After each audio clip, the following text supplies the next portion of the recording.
So let me just share my screen.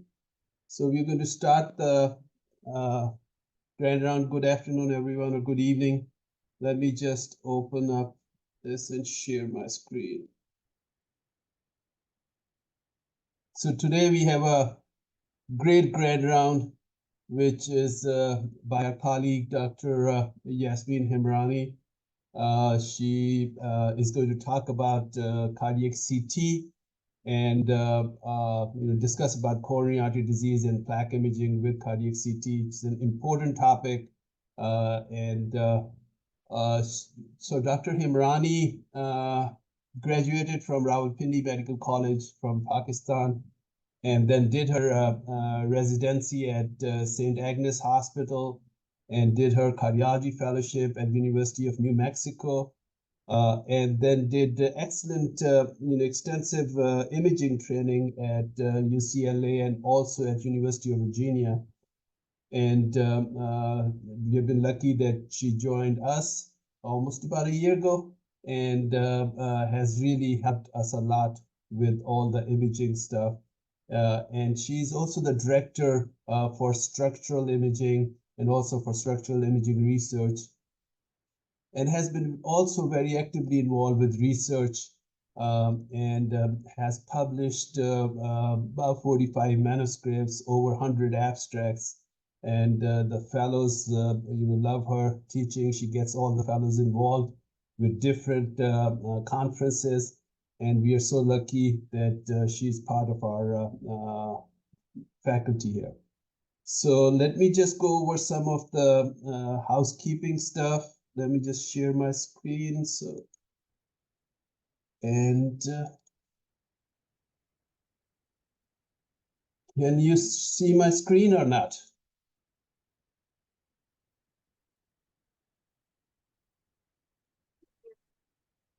Can you see the screen? Yes, Dr. Bukhari. All right. So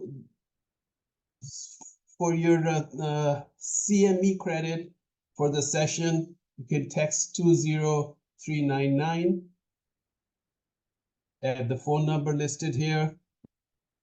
And the deadline is within 12 hours after the session. Or you can scan this for the MOC points. And again, the room code for that is Future 2024. So we'll just let me just stop sharing so Dr. Hemrani can take over. You can take over.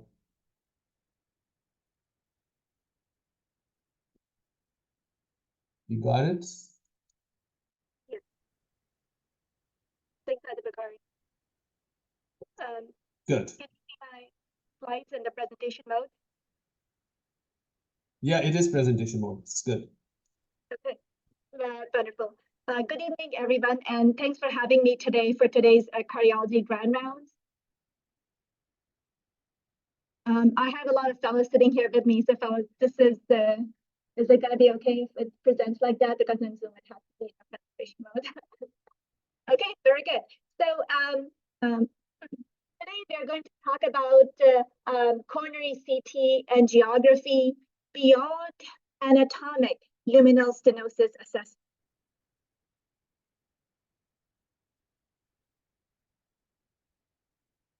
My disclosures for today's talk, I really have no disclosure. My only disclosure is that I am a multimodality imager. If I talk about coronary CT, just do understand that I love all the advanced imaging modalities.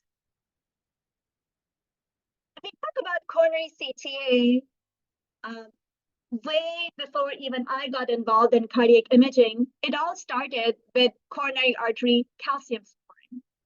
And we used to assess the calcified plaque burden that we still do, but back then, this was the only thing that was available. So here you see a picture of a non-contrast CT of a patient who is diabetic and has a lot of calcified plaque in left main, LAD, diag, as well as circumflex specimen. From that, we have moved on to coronary CT angiography. Now we can see the beautiful volume rendered picture of the heart, the coronaries. We can see nice luminogram, the curved multiplanar view. We can also see the angio view.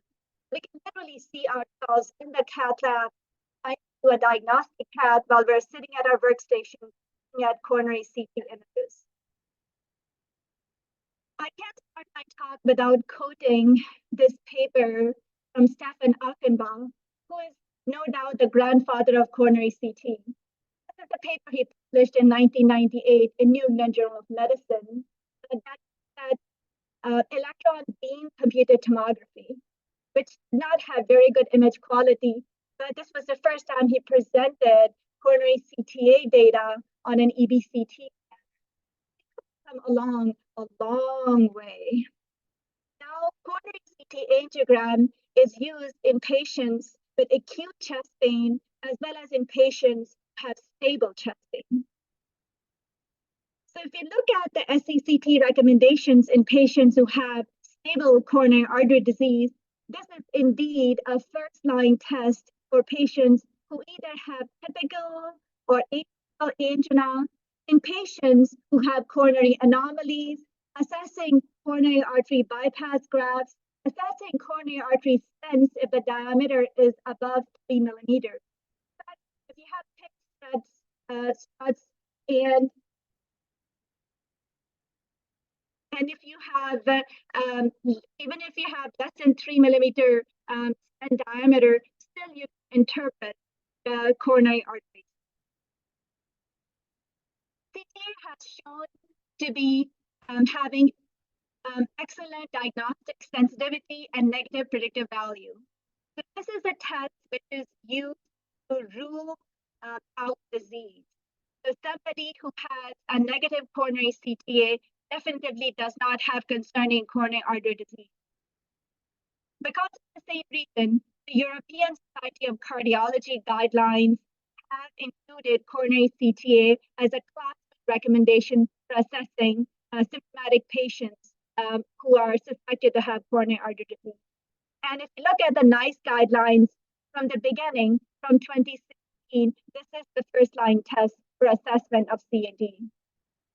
About acute chest pain, there are now multiple randomized controlled trials that have been published. There are two that I'm presenting here. One is ROMICA trial and the second is CT-STAT trial. Based on these trials and multiple others, now we have coronary CTA in the 2021 chest pain guidelines alongside all the physiologic testing as a class 1 recommendation to assess for coronary artery.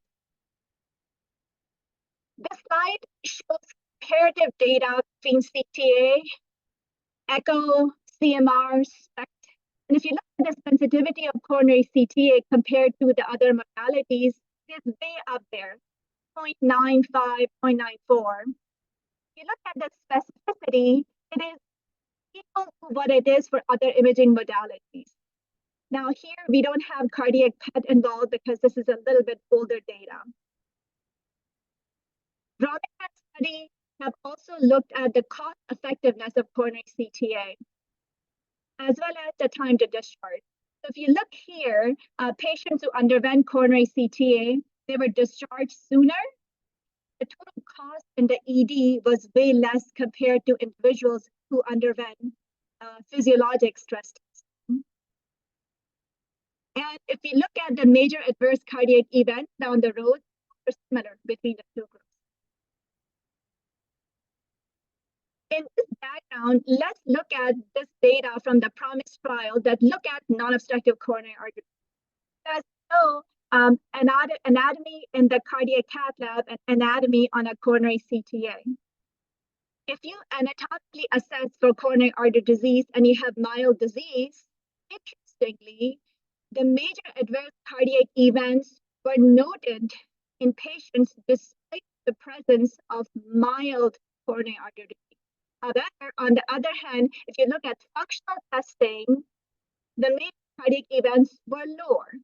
Means although we assess anatomy on coronary CTA, or as a matter of fact, in the cath lab, that doesn't mean that these patients are not going to have any adverse outcome. This goes on to the topic for today, which is coronary CTA beyond anatomic luminal stenosis.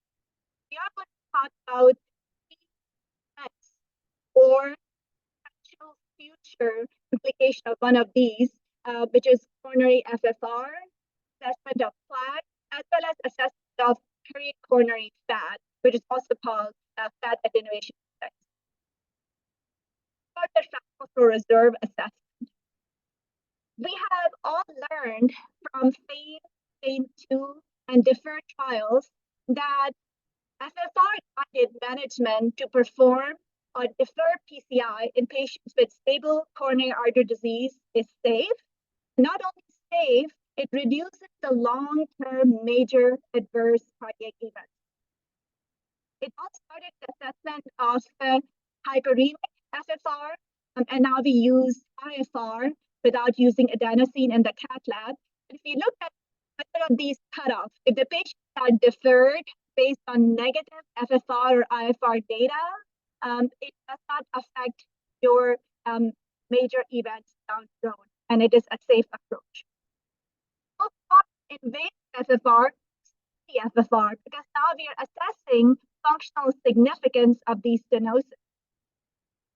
On CT, when we assess FFR, it is based on the principle of computational flow dynamics. This concept is not new.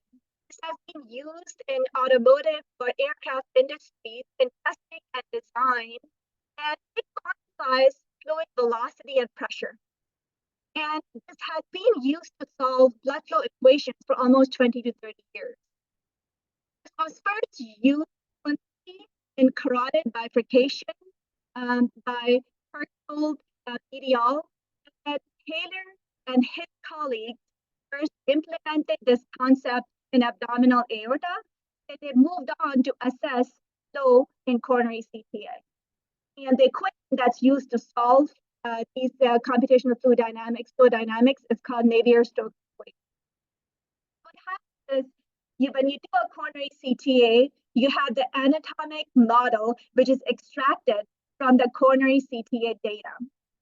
Then you use quantitative physiology models, and governing equations of blood flow were solved using flow dynamics in the cloud. And then you put this information into patient-specific coronary model, and you create FFRs for every single coronary territory.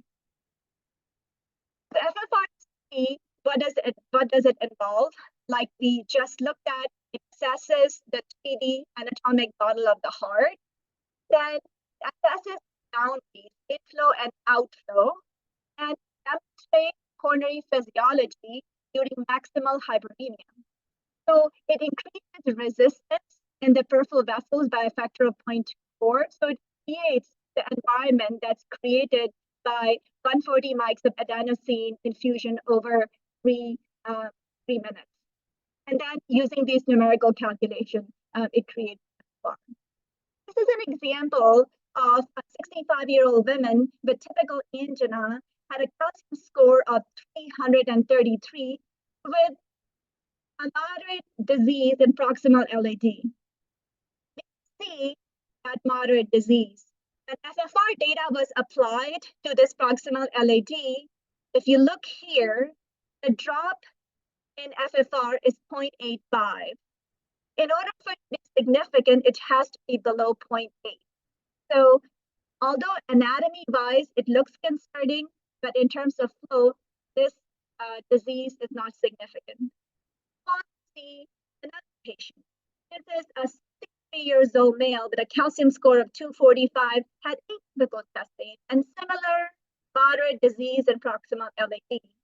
But in comparison to the prior patient, here we see a significant drop in FFR across that stenotic region.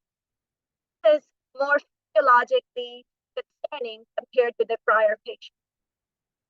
Another example, a 53 years old male with typical angina, had calcium score of 0, had lesions in RCA as well as LAD, And here you see that the lesion, the RCA, does not have significant drop in FFR, but in the proximal LAD disease, we do see a drop 0.74.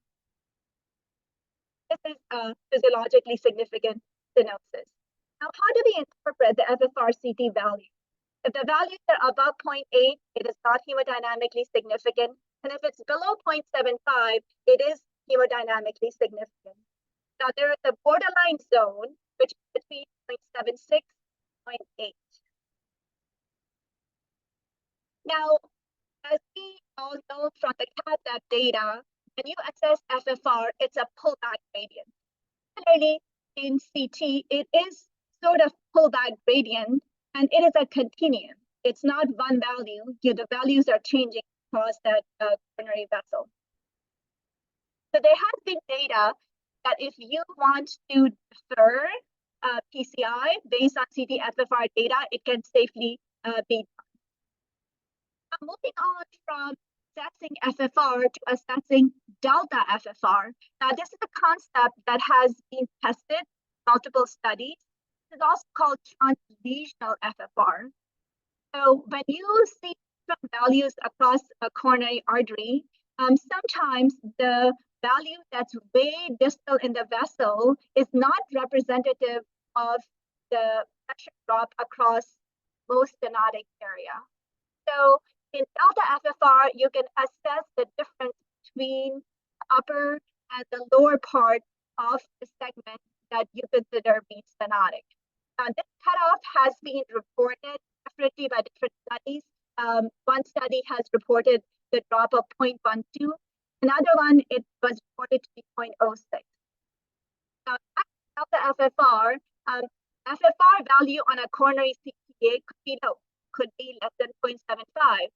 But if it is way distal in the vessel, if it is in the side branches or small vessels, these patients could be safely deferred with only medical management.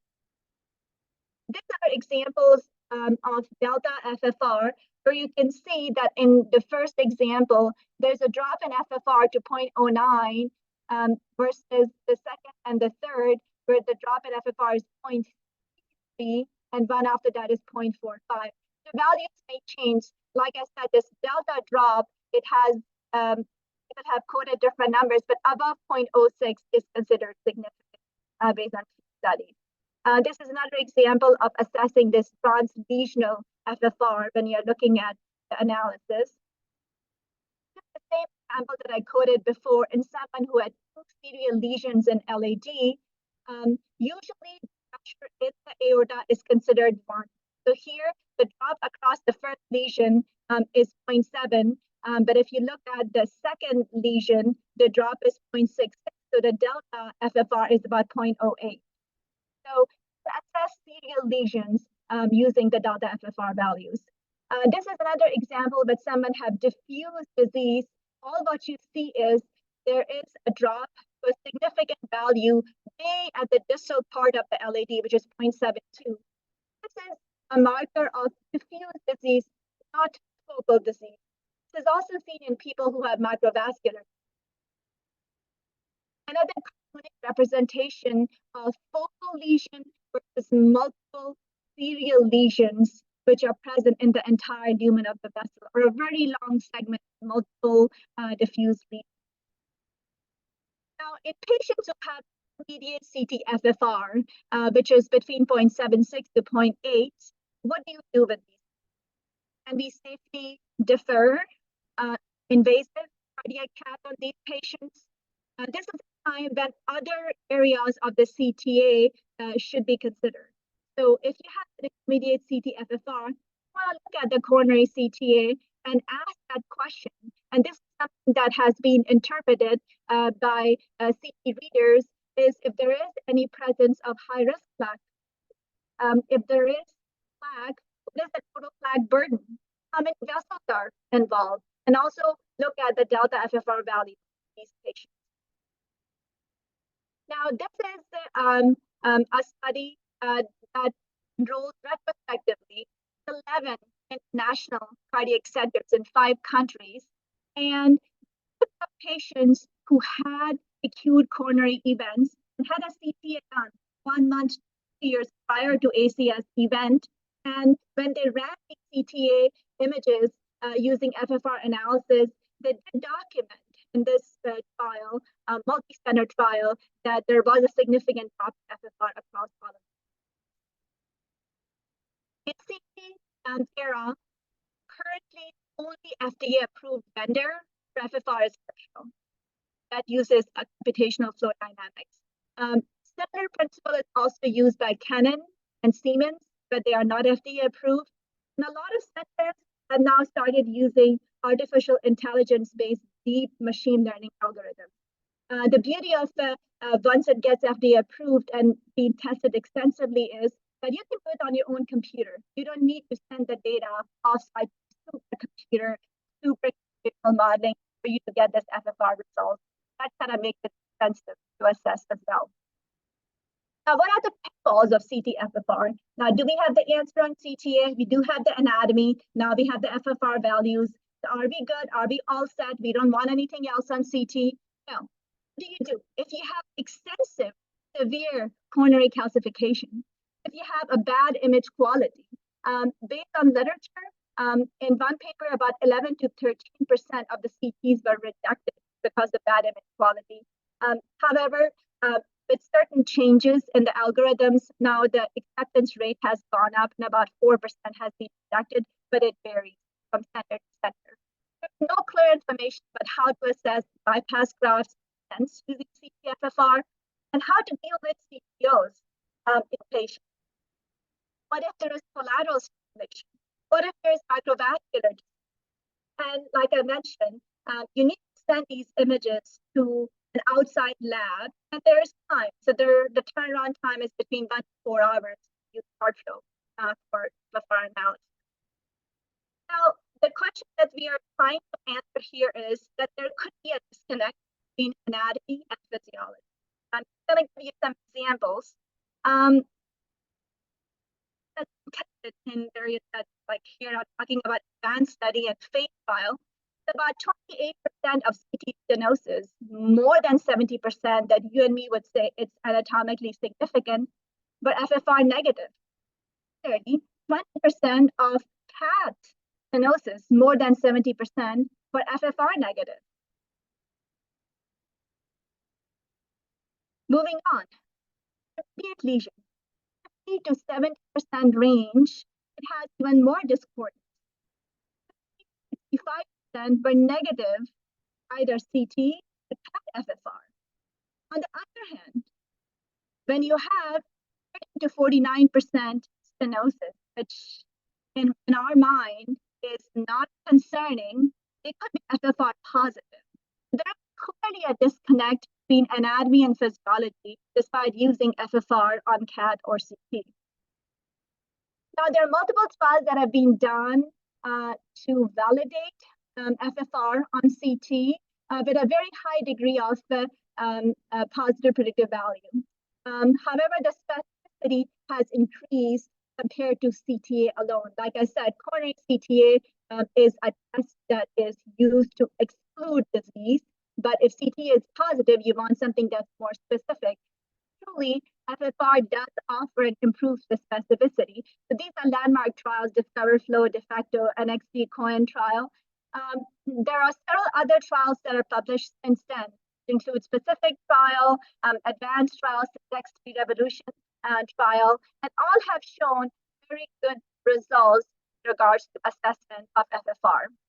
I specifically wanted to mention a few trials. One is the Syntax-3 Revolution trial, which included 5-year follow-up on these patients.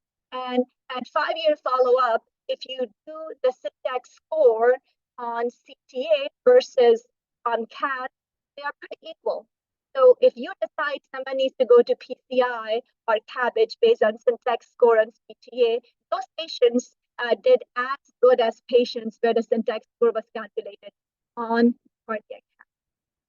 So as quality of images is improving, as the technology is improving, we're able to predict and assess more and more stuff non-invasively. Specific trial that was published using oxygen tank, which is the excellent flow tracer to predict ischemia, and was a very good correlation. And in fact, on per vessel basis, FFR-CT has the highest area under the curve. So when you talk about intention to diagnose analysis, that did better compared to FFR-CT because 5% of these patients' images could not be evaluated. Another advancement in FFR on CT is the CT-FFR PCI plaque. So now you can assess the plaque on CT. You can assess the degree of stenosis. You can assess FFR on these patients, and then virtually implant a stent. You can decide how long you want to put the stent. You can decide what's the diameter of the stent, and it will tell you what the FFR will look like after you put the implant. So the important study was published was PT, which is Precise Percutaneous Coronary Intervention Plan study in 2022, so just within the past year or so in JACC Cardiovascular Imaging.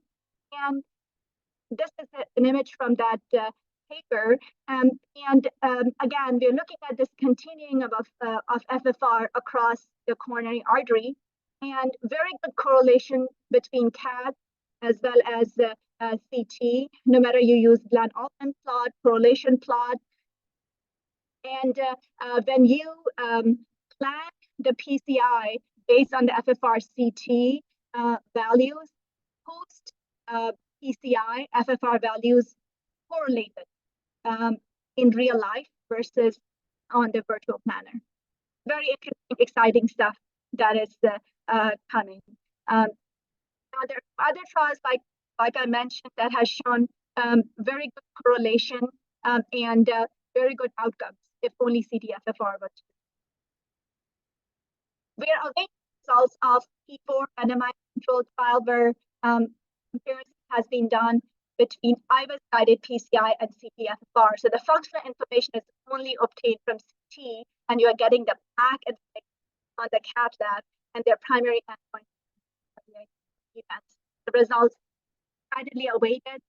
Another important trial, and that the results awaited, is the fast-track habit trial, where you are literally deciding which patients to go for and for cabbage based on the results of CT-FFR, like how many vessels you want to bypass depending on physiologic assessment on CT. And this would assess 30-day follow-up and safety.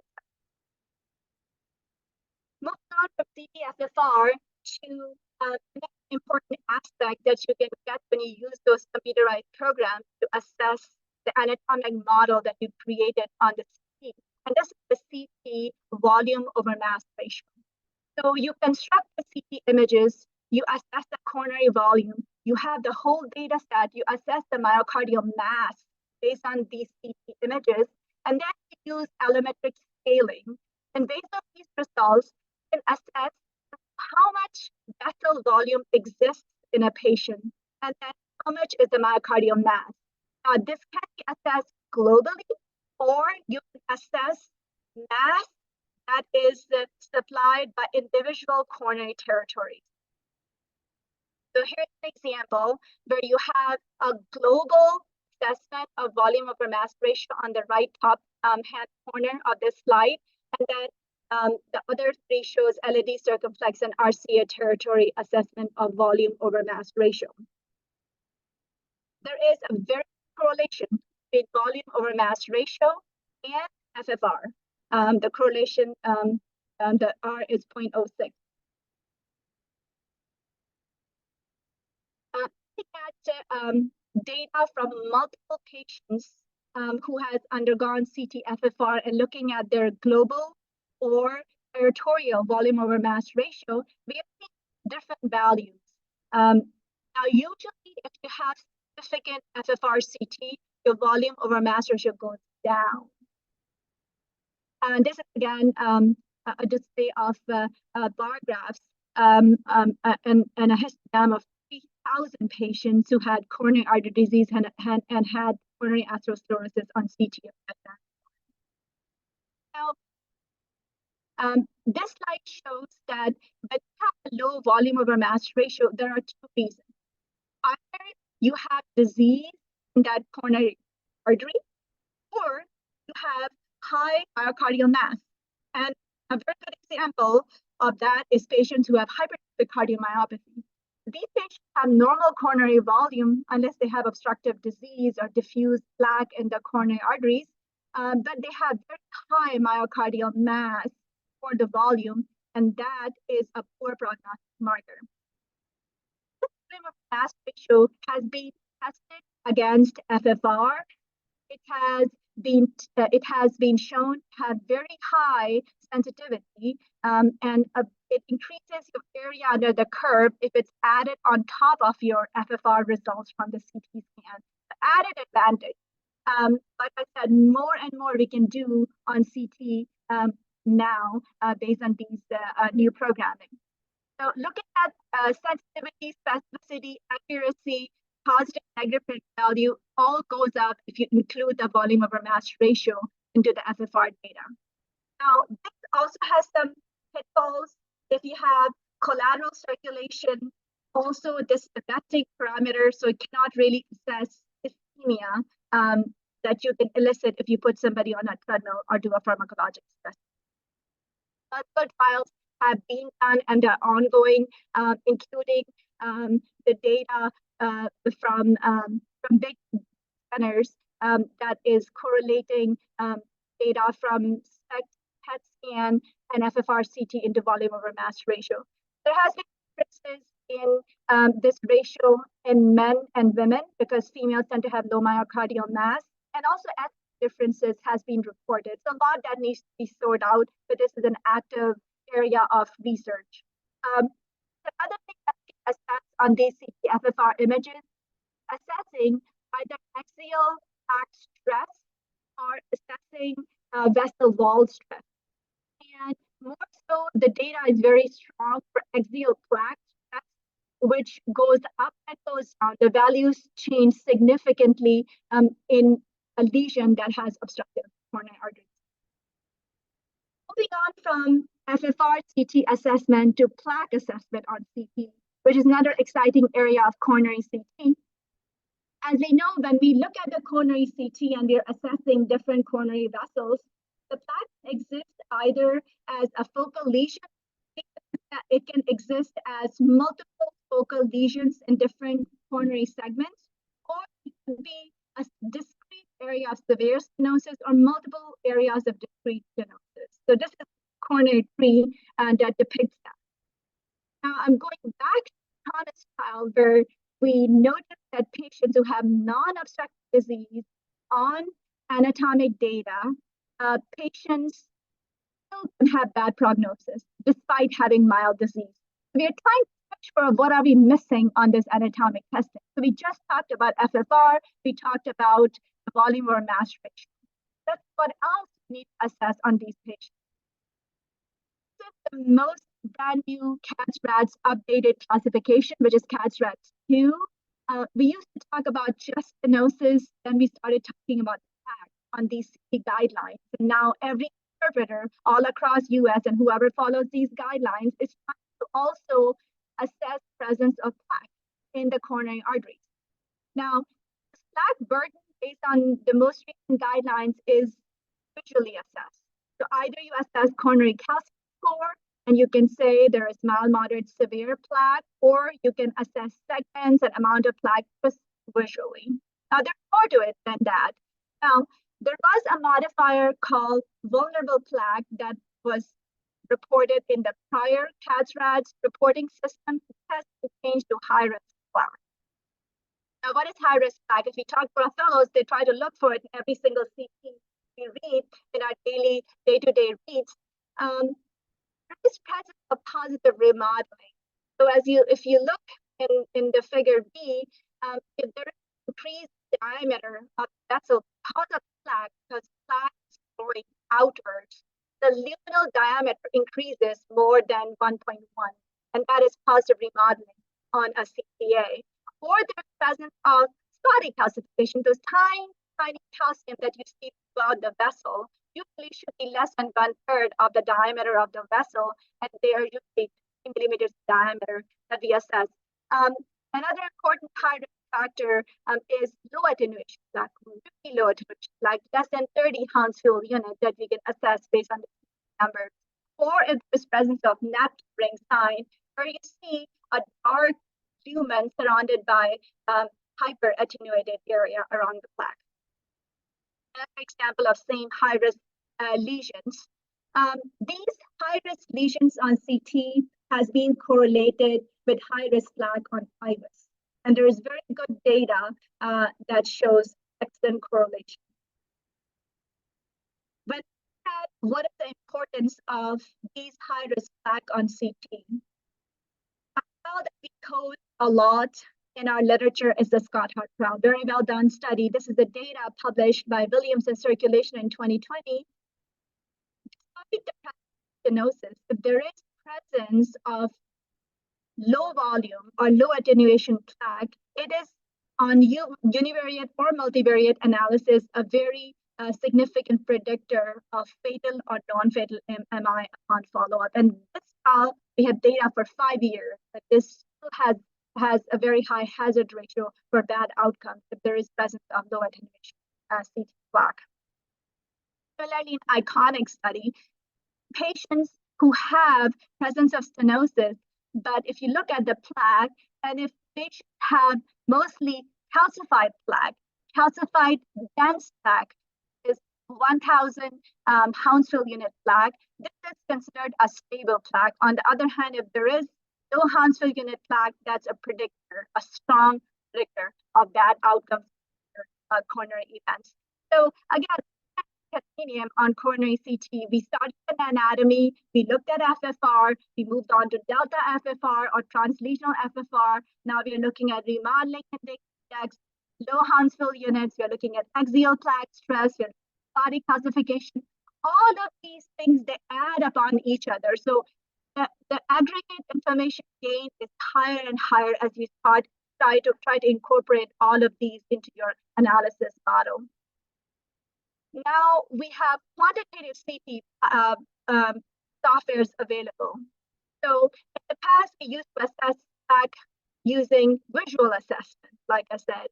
Now there are AI-based algorithms that very accurately, based on Hounsfield unit, as long as you have good image quality and good contrast enhancement, and you can quantify the total plaque burden. This is a study that looked at total plaque burden, and there is 10.5 years of follow-up. So regardless of stenosis, which is obstructive or non-obstructive, if you have high total plaque volume, it is a predictor for 10 years for bad outcomes. Another study published in 2016, there is presence of non-calcified low attenuation plaque volume. And if you have high amount of that plaque and you follow these patients on the road, bad prognostic marker, a marker for coronary events down the road. Another trial showing similar kind of data, this has been tested all across the world, including in patients with active chest pain. Presenting, showing anymore? Anyone can see my slides on Zoom?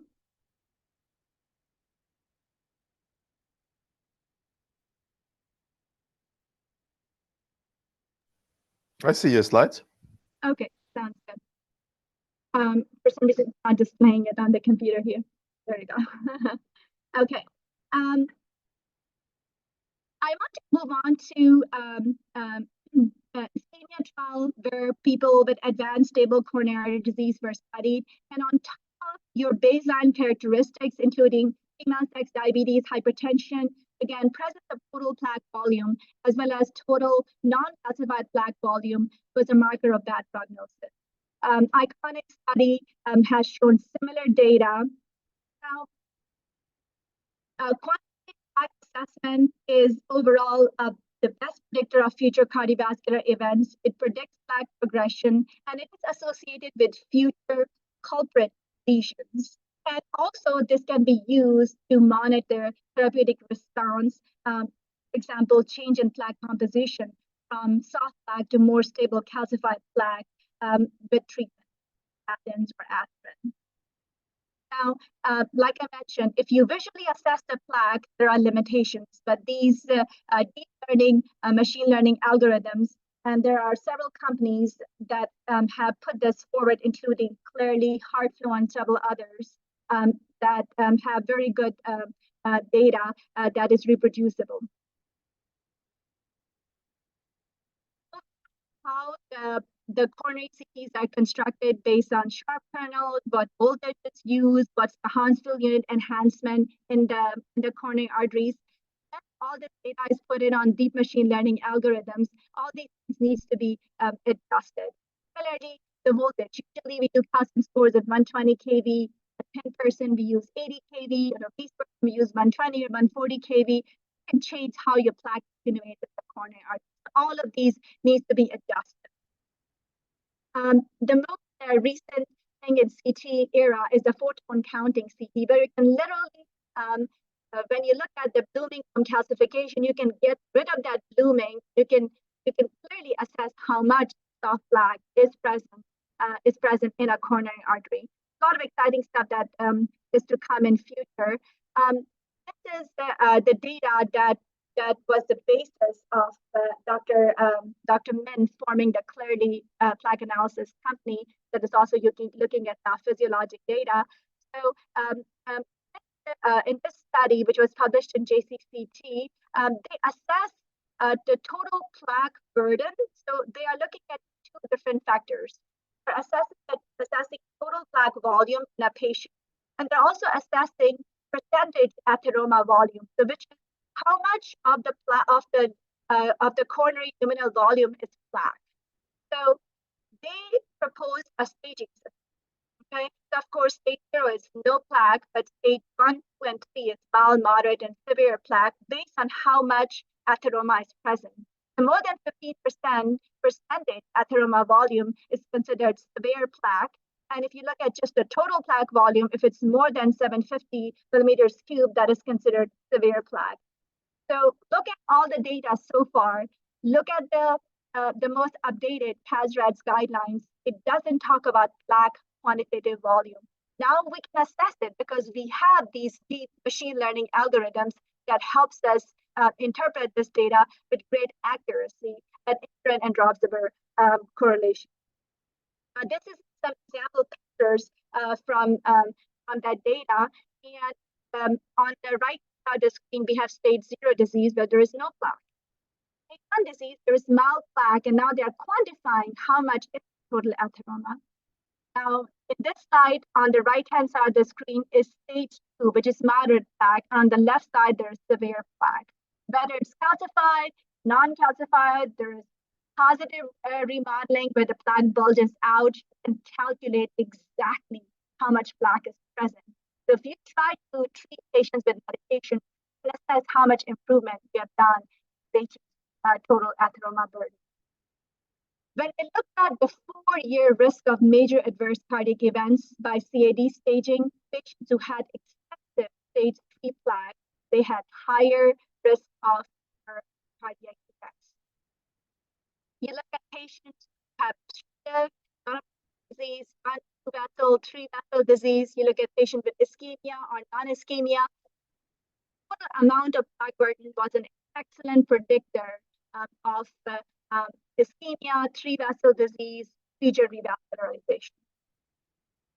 Another interesting thing that we have learned using these deep machine learning algorithms is this plaque volume varies across ages and across different sexes. As you get older, the plaque becomes more calcified and there is less prevalence of non-calcified plaque.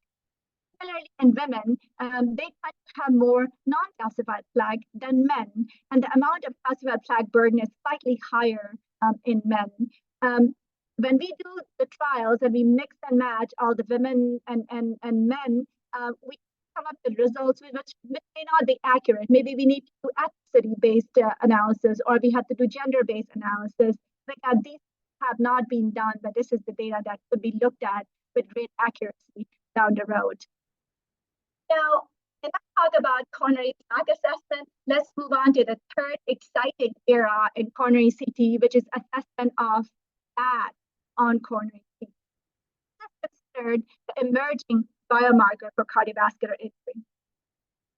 When I look at coronary arteries, to me, when I'm reading a cardiac CT or cardiac MR, if I see a lot of fat around the heart, I get excited because you can see the coronaries well, you can see cardiac chambers very well. So fat is good and bad, right? So fat is, what are the positive things about fat? It is a fuel for the heart, it prevents lipotoxicity, it causes cancer protection, thermoregulation, immune support. But the other side is inflammation, fibrosis, atherogenosis. It is a predictor of arrhythmia as well as heart failure. Usually when coronaries run around the heart, they run in the fat, and attenuation of that fat on the CT based on the CT Hounsfield unit is minus 45 to minus 195. So I'm not saying that fat is overall bad for you, but if this fat gets inflamed, texture changes. When its texture changes, it is a predictor of worse outcomes.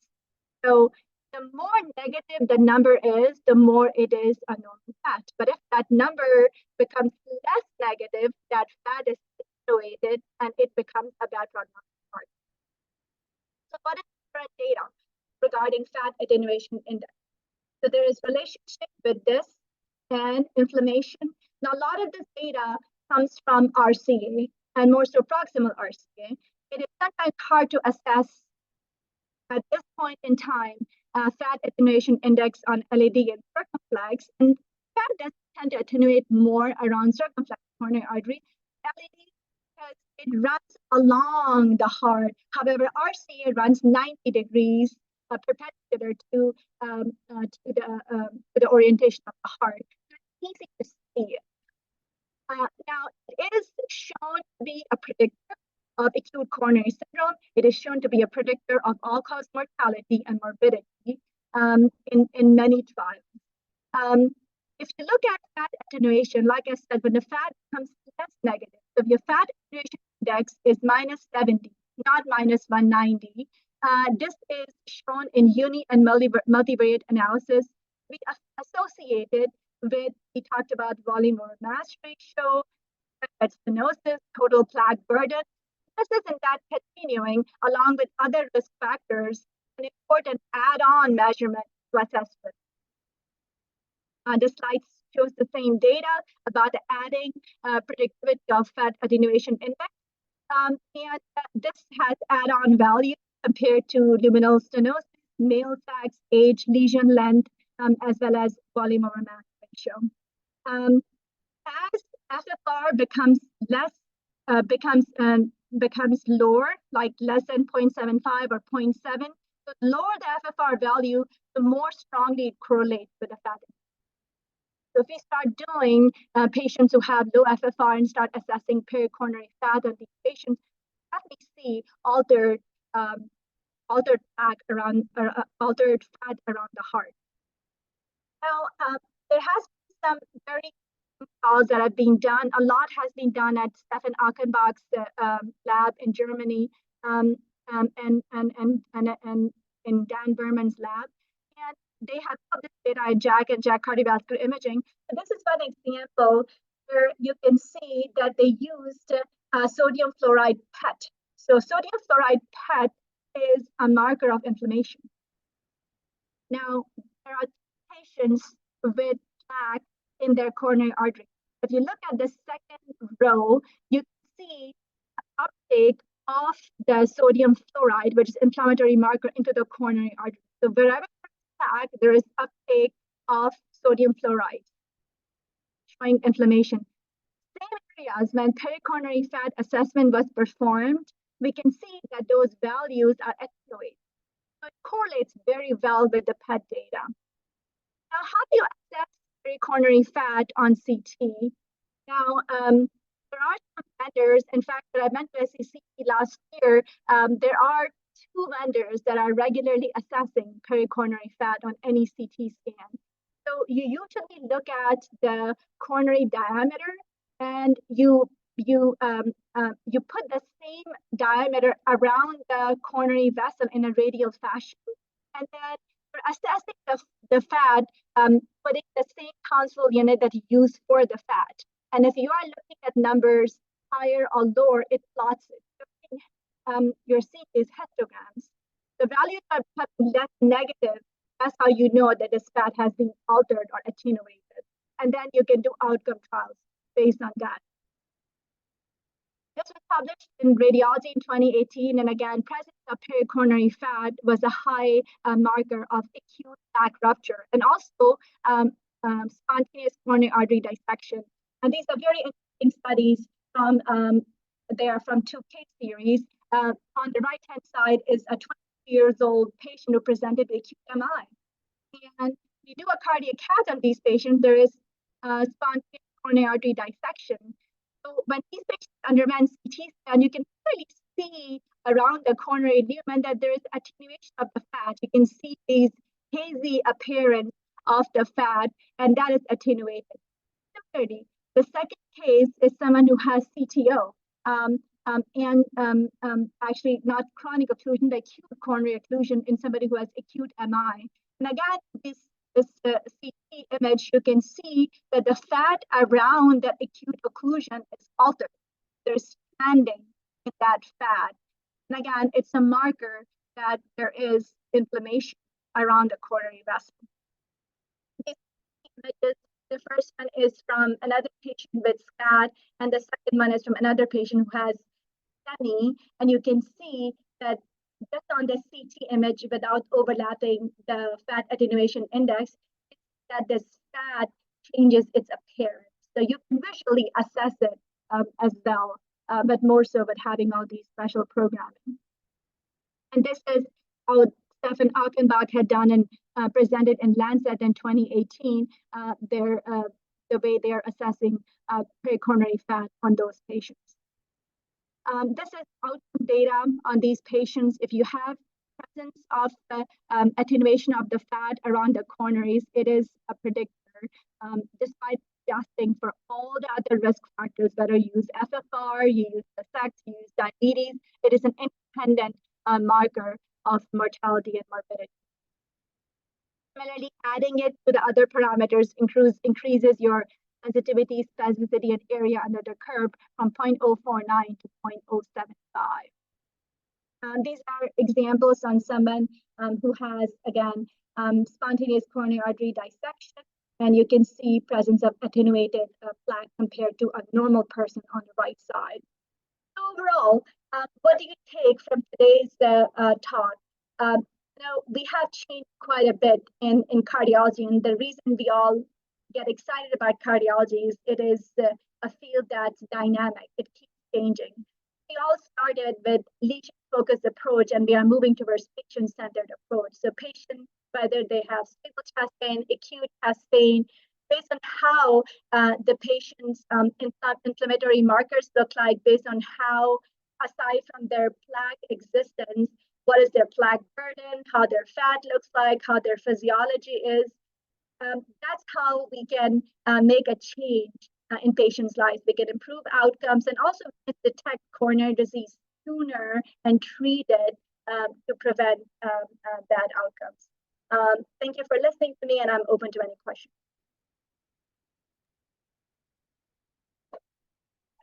Thank you very much, Dr. Himrani, for a great talk and a great overview of starting from calcium score, which we have been doing for decades, and then coming to, for the last few years, the FFR, and now recently we got approved for this plaque imaging. We'll be starting this plaque imaging, but we have been, working on this vulnerable plaque or unstable plaque for decades, trying to figure out if we can diagnose these patients. We started with this sodium fluoride, which you just mentioned, which looks at the microcalcification. And then FDG, looking at the coronaries with FDG imaging, fluorine 18 labeled, and seeing if we can diagnose these unstable plaques. So I think, this is important topic, especially looking at fat attenuation index, and all those things are extremely important. I would open it up for questions and discussions. Dr. Isad Wushik, if you have any questions or any comments. Well, thank you, Dr. Bukhari. Obviously, this is a very exciting area, and it seems like Dr. Muradi is just excited as I am about all this. But one feels like one great challenge I feel like is how we're going to able to integrate them into our daily practice, and how can we standardize what we acquire in this, like she mentioned already, in terms of different scan acquisitions and different attenuations with different patients and so forth. I mean, I feel like, obviously the train is already left and we're not going to be able to stop that. That's going to be part of it. And I think this is going to be a very, very valuable tool for us. And exactly like she mentions, I agree with her in that sense, in terms of assessing patients, but risks. But one, on the other hand, could argue, you have this data already. And why do you look for more? Because, simply you could argue, well, the more plaque you have, the higher is your risk. And this data we have for a long time already. And I think we should just maybe use already the tools that we have at hand and maybe try to then move it into clinical practice already. And I think with the more widespread use of CT already, even without applying all the AIs to exactly tease out what the plaque components are, we have a much, much better, like just by simply a volume already assessment of this disease. And I think that's going to be a great valuable tool and a great value for our patients. And I think there's going to be no doubt about that, because we didn't have it, right? I mean, we didn't have it. But the more CTs we have and assess patients and assess plaque and assess plaque disease burden, I think that's going to give a very valuable tool already us at hand. Dr. Moganti has a question. So, Dr. Moganti, if you can just unmute yourself and ask the question.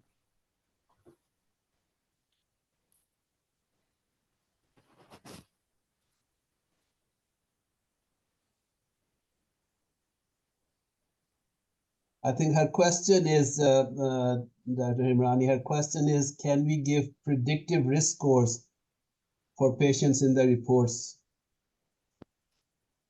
for with the plaque imaging? We already have incorporated plaque in the CADS-RADS2 classification that we follow and put in our report every day when we read CTA. So somebody who does not have obstructive disease, but visually, based on segment involvement score or calcium score, if they have higher plaque burden, we do recommend that they need to be aggressive. The physician needs to be more aggressive in treating these patients. But I think as we start doing more and more of these, for example, patients with SCAD who are, used to be taught that, they have STEMI, but in fact it's SCAD, and now you have fat attenuation values, and you can truly make the correct diagnosis. Or patients who have asymptomatic disease or atypical symptoms, and you see a very high plaque burden, make recommendations and alter their future outcomes based on your recommendations. So I think that we have already incorporated that, but are going to change. Like we moved from EBCT now to amazing coronary CT angiography. I'm pretty sure a few years down the road, we will be reporting all of these indices in our report. So, Dr. Hamirani, that was fantastic. Is there similar to what we use, such as pool cohort equations, are there equations that kind of predict the 5-year, 1-year, 10-year risks of having an MI? I don't, you could correct me if I'm wrong, not that I'm aware of. There have been some scores that have included calcium score, like we know MESA and some others, but I don't know of any scores where plaque burden or high-risk plaque have been included in an equation. The only one I'm familiar with is the MESA, but I haven't seen any pool cohort equations come out of it. But Dr. Bukhari might know more. The MESA score is there, but I think with the plaque imaging, that would be important right now. With clearly, at least they give you the volume of plaque, then they divide it into how much is calcified, how much is non-calcified, and how much is low attenuation plaque there. So I think all these things in long run, we will have some kind of risk scores with plaque imaging, which would be really important.